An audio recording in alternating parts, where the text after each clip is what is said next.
Hey, good evening. Thank you for being here.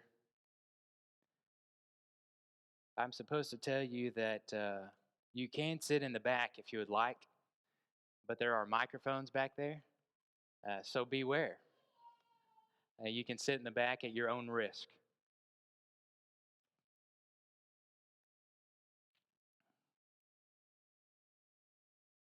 We're continuing our little mini series on different events in David's life. And we've looked at how David, the strength of the king, we've looked at how David is strong physically as he defeated Goliath.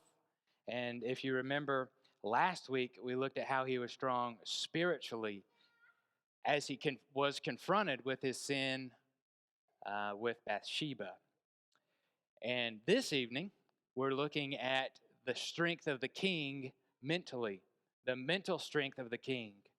And in order to set this up, you have to understand uh, one event in particular, which is found with us as we think about his mental strength in 1 Samuel chapter 16. In 1 Samuel chapter 16, if you remember, if you back up a chapter in chapter 15, this is the particular chapter that we find that Saul went to war. And Saul went to war and he did a fantastic job. He defeated everybody. But in this defeat of battle, he disobeyed God. Because you remember, he was supposed to annihilate, devote to complete destruction everyone and everything, right? Don't bring back even the cattle, kill all the cattle. And he brought back the very best, and including the king. He brought back, as he says, as a sacrifice to the Lord. So the Lord, at that particular moment, through Samuel, the Lord rejected Saul from being king. So we arrive in chapter 16, and Samuel, at this junction in his life, he is sent to the house of a man named Jesse, you remember. And Jesse has a few sons, and they proceed. Samuel's about to anoint one of these sons king. And they proceed to go through all the sons. And they get to the very end. And they're like, hey, well, you have run out. We don't see any more. Do you have another one?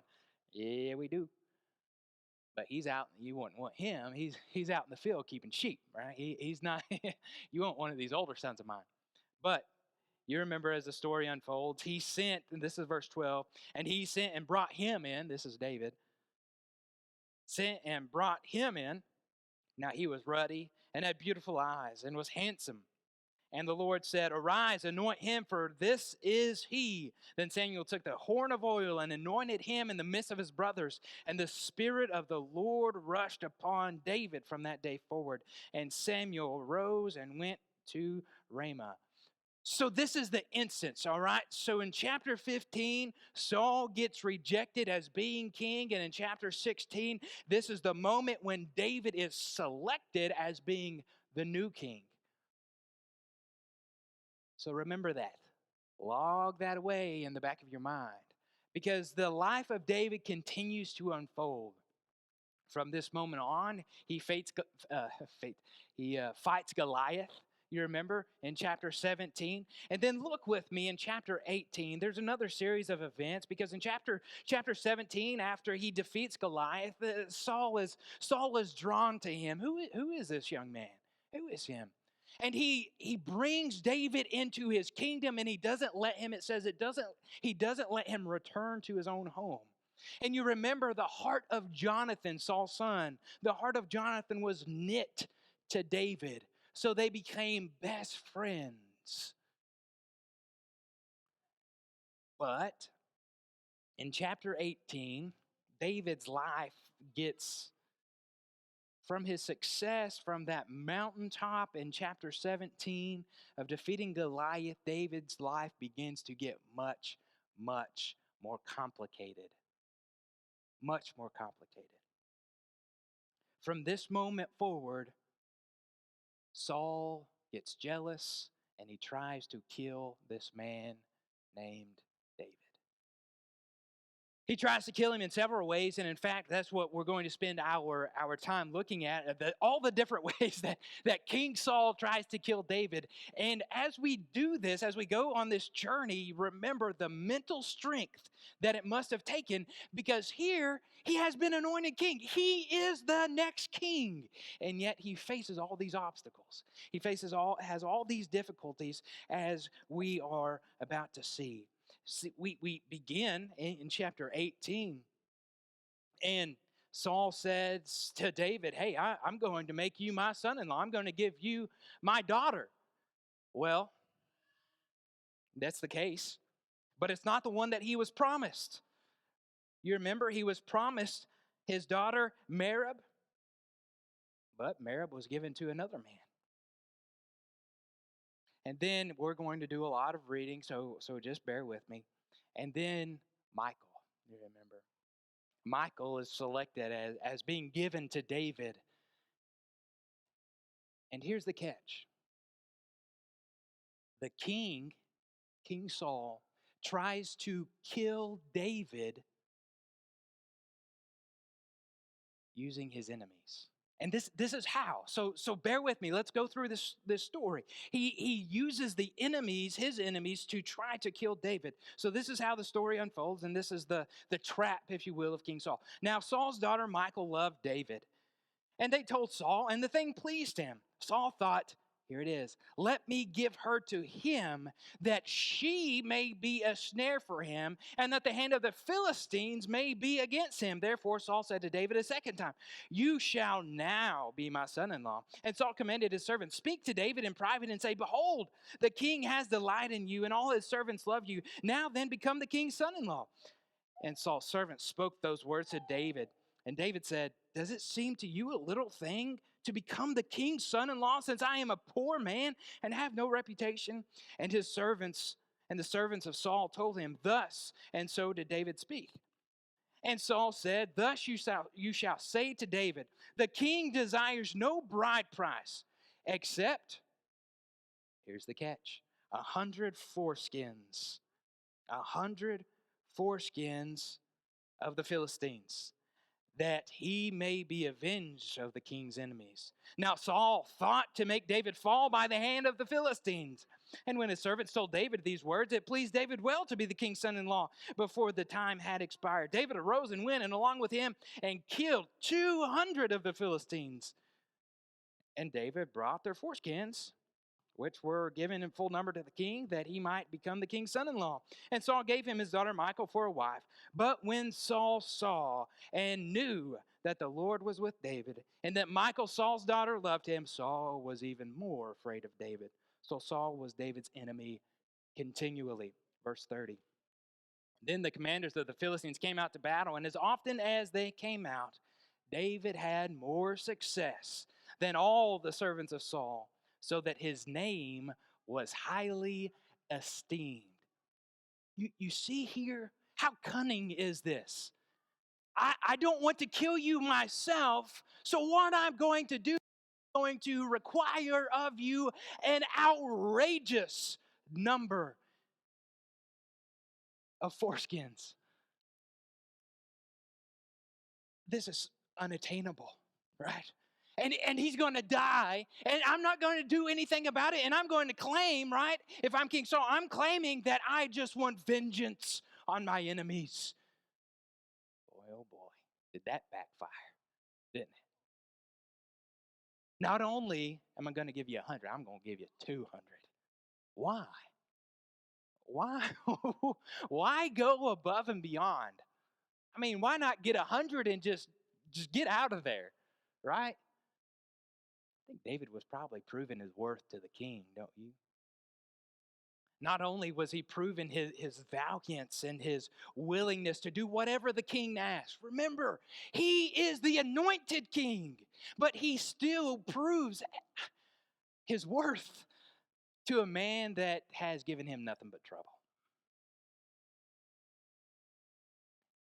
King Saul tries to have David killed by his enemies. Let's continue, because this isn't the only time that King Saul tries to have David killed, because if you continue reading the very next verse, we arrive in chapter 19. David tries to have King Saul tries to have David killed at the hand of his son. He tries to have his son kill David. Now, you remember back in chapter 17, we are introduced to this man named Jonathan, and it says that they were drawn to one another. Their souls were knit together. Jonathan wasn't going to betray David. But let's see what happens here in the first 6 verses of chapter 19. And Saul spoke to Jonathan, his son, and to all his servants that they should kill David. But Jonathan, Saul's son, delighted much in David. And Jonathan told David, Saul, my father, seeks to kill you. Therefore, be on your guard in the morning. Stay in a secret place and hide yourself, and I will go out and stand beside my father in the field where you are. And I will speak to my father about you. And if I learn anything, I will tell you. And Jonathan spoke well of David to Saul his father, and said to him, let not the king sin against his servant David, because he has not sinned against you, and because his deeds have brought good to you. For he took his life in his hand when he struck down the Philistine.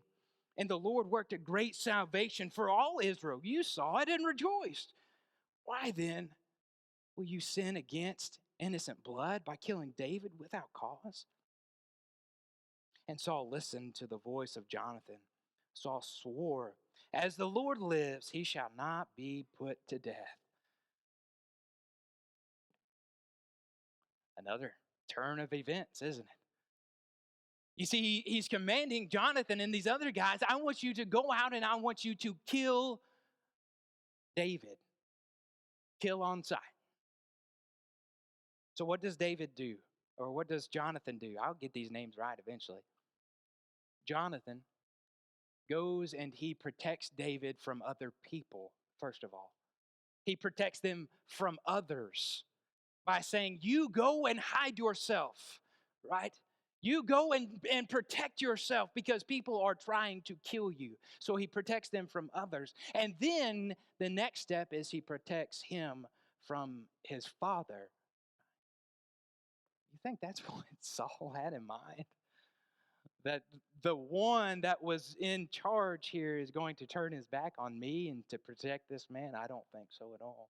Saul tried his best to have his son kill David. Saul tried to have the Philistines, his enemies, kill David. So at this point, this is where we're going to spend most of our time. At this point, he just throws his hands up in the air. It's one of those moments in sports when Michael Jordan takes the ball and he says, fine, I'll do it myself. King Saul says, nobody else is going to do it. The Philistines can't do it. And my son has turned his back on me. Fine, I'll just do it myself. So at this point, the king himself tries to kill David. The king has stooped to this point in his life where the king tries to kill David. Let's look here as we continue in our journey a few pages later. Still in 1 Samuel, look with me in 1 Samuel chapter 23. We arrive at a city called Keilah. At this particular place, Saul has David right where he wants him. Right where he wants him. Because this is what we read in verse 7 and verse 8 of 1 Samuel chapter 23. Now it was told Saul that David has come to Keilah. And Saul said, God has given him into my hand, for he has shut himself in by entering a town that has gates and bars. And Saul summoned all the people to war to go down to Keilah and to besiege David and his men. We've got him, right? He has gone in to a place where we can see everything. We can see who goes in and we can see who goes out. We've got him right where we want him. But at this moment, what happens? The Lord saves David. Because David turns to God and he inquires of God what's going to happen.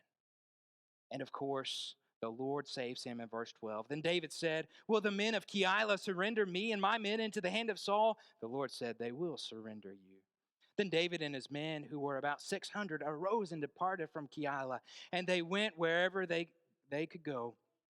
When Saul was told that David had escaped from Keilah, he gave up the expedition, and David remained in the strongholds in the wilderness, in the hill country, in the wilderness of Ziph. And Saul sought him every day, but God did not give him into his hand. The Lord saved David. Think about it. You are the rightful king of the country. And at this point, you're running for your life. I mean, doesn't everybody know? Don't they understand that I am the anointed one? Couldn't he just turn around and say, stop it, stop chasing me. Get him, guys. After all, he had 600 strong and brave men. Couldn't he just stand up to him and say, enough of this? But he didn't. Mental toughness, mental fortitude. You continue reading in chapter 23. David arrives in another predicament. He arrives at this particular situation, and Saul is pursuing him, and he is hot on his heels. They arrive at this mountain, as it says, and on one side is King Saul, and on the other side of the mountain is David and his men. It's almost like a cowboy movie, right? Where they're running around, and the bad guys are chasing the good guys, and the good guys have the slight advantage, and they're so close. What happens next? Let's read. Saul went on one side of the mountain, and David and his men on the other side of the mountain. And as David was hurrying to get away from Saul, as Saul and his men were closing in on David and his men to capture them, a messenger came. A messenger came to Saul, saying, hurry and come, for the Philistines have made a raid against the land. So Saul returned from pursuing after David and went against the Philistines. Therefore, that place was called the Rock of Escape. And David went on from there and lived in the strongholds of En-gedi. The Philistines, of all people, the Philistines have saved David's life, right? I mean, in Keilah, it was the Lord clearly saving David, and now it's the Philistines who have made a raid on where Saul has turned back. I mean, how incredible is that? Do you think that was on accident? I believe way too much in the providence of God to leave that to chance. But after all this hullabaloo, it's the Philistines that at this point in his life save the life of David. It seems as if that's the last time in which King Saul had the upper hand. Because we continue our journey in this, that somebody really should make a movie out of it. Between Saul and David, because it's incredible. You continue in this series of events into chapter 24, and it shifts a little bit. So they go back, and they chase after the Philistines, and they defeat them, and they drive them away. And verse 1, when Saul returned from following the Philistines, he was told, behold, David is in the wilderness of En-gedi. So logically, let's go get him. Let's go get him. So they are in this wilderness, and in the wilderness, they find themselves a little lodging place in a cave. Here they are in the cave, and look what happens in verse 3 and verse 4. And he came to the sheepfolds by the way. There was a cave, and Saul went in to relieve himself. And David and his men were sitting in the innermost part of the cave. And the men of David said to him, here is the day of which the Lord has said to you, behold, I will give your enemy into your hand, and you shall do to him as seems good to you. Then David arose and stealthily cut off the corner of Saul's robe. This is it. This is it. You can see his men, right? 600 men, and they have been with David this whole time, and they have been away from home. They have been on the run. You can imagine, finally, we get to return home because here is, This is terrible. But we've caught Saul with his pants down, right? We've got him right where we want him. David, go get him. So the king valiantly strides up to King Saul, raises up his sword, chops off a little bitty piece of his robe. That's it. In the cave, when God had clearly put David in a position to win and to kill Saul, what does he do? He lets him go. Let me tell you something. Mental toughness. After someone has been pursuing you, after someone has chased you away from your home, by all means, go ahead and take care of the problem, right? Mental toughness. After all, you are the anointed king. Mental toughness. He believed all along that God was going to take care of him. He believed all along that God was going to make him the king. So here is King Saul, and they've got him.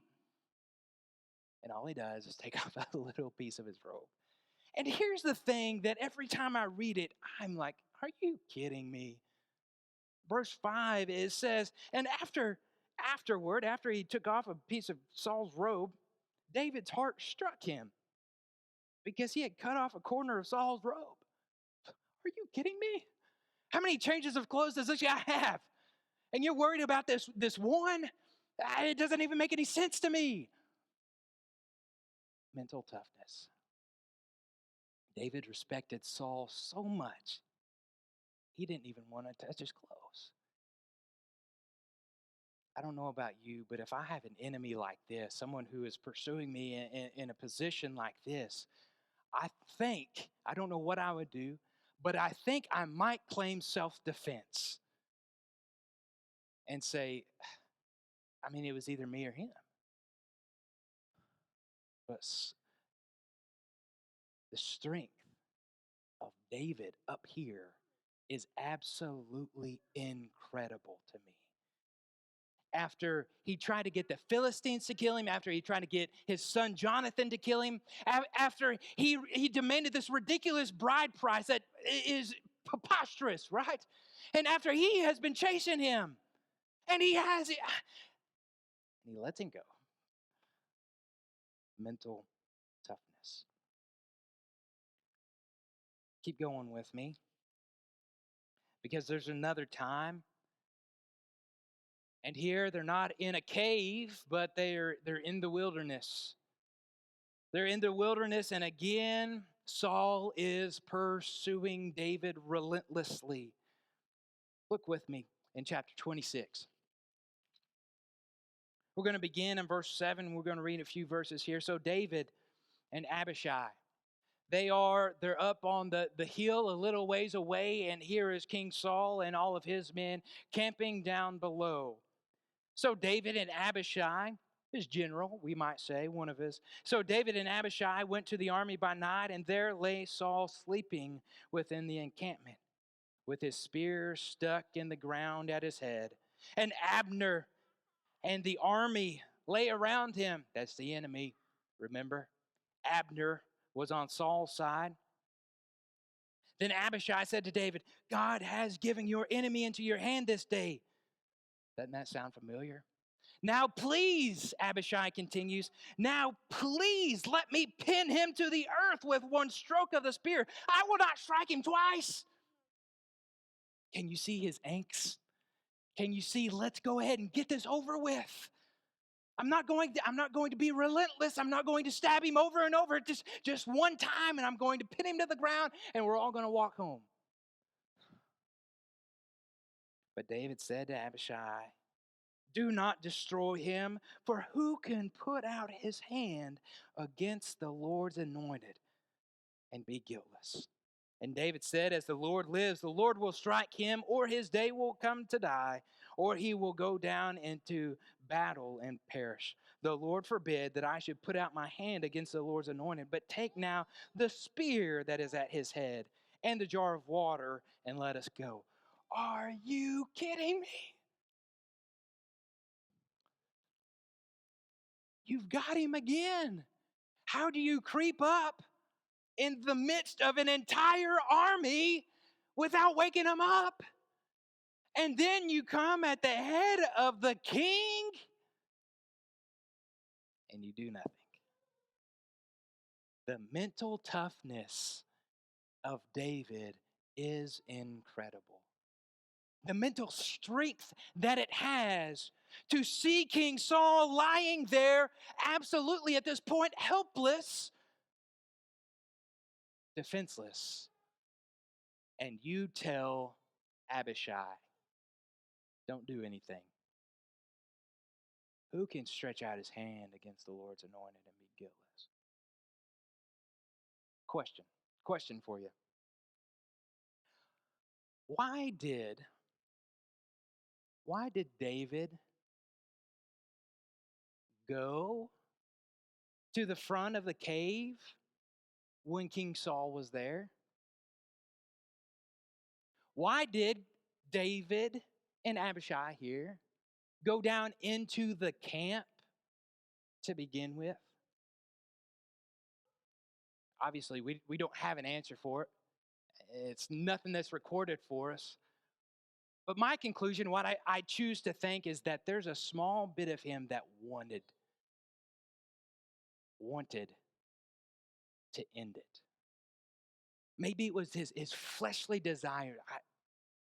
I want to. He deserves it, doesn't he? He's tried to kill me many times at this point. But the mental toughness to say, verse 11, the Lord forbid that I should stretch out my hand against the Lord's anointed. God forbid that I should kill this man that has tried to kill me 4 or 5 times by now. And not that doesn't even include all the times that Saul threw his spear at him and tried to pin him to the wall.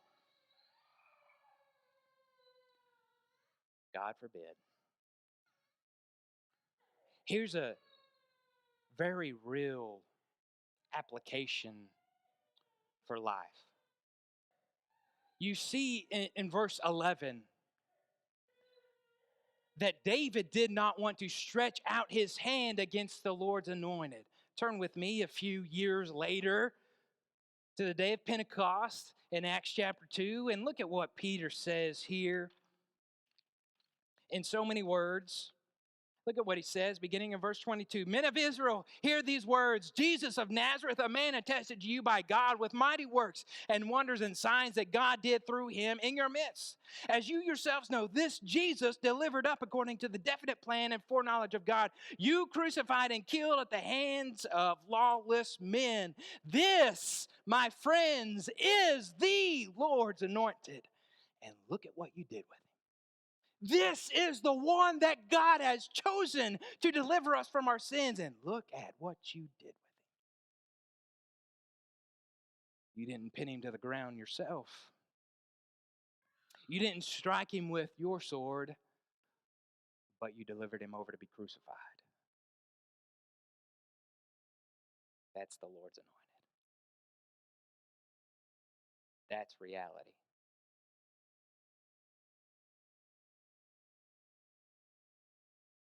But there's good news found in verse 24.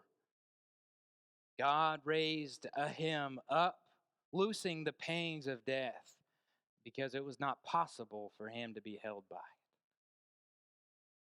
it. Amen.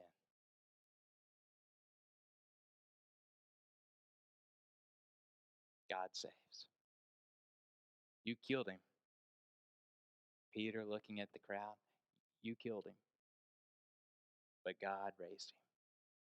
You see, the mental strength of David, it's better than mine. Because far too often, what I do is I choose my selfish desires over the Lord's anointed. And what I find myself doing over and over and over again is crucifying afresh the Son of God. We need help. And the good news in verse 24 is that God can help because God has raised him from the dead. And the promise is that just as God raised him from the dead, God can raise us from the dead if we give our life to him. If your life isn't given to God, if you're not on the path of righteousness, walking in the narrow way, now's the time to do that.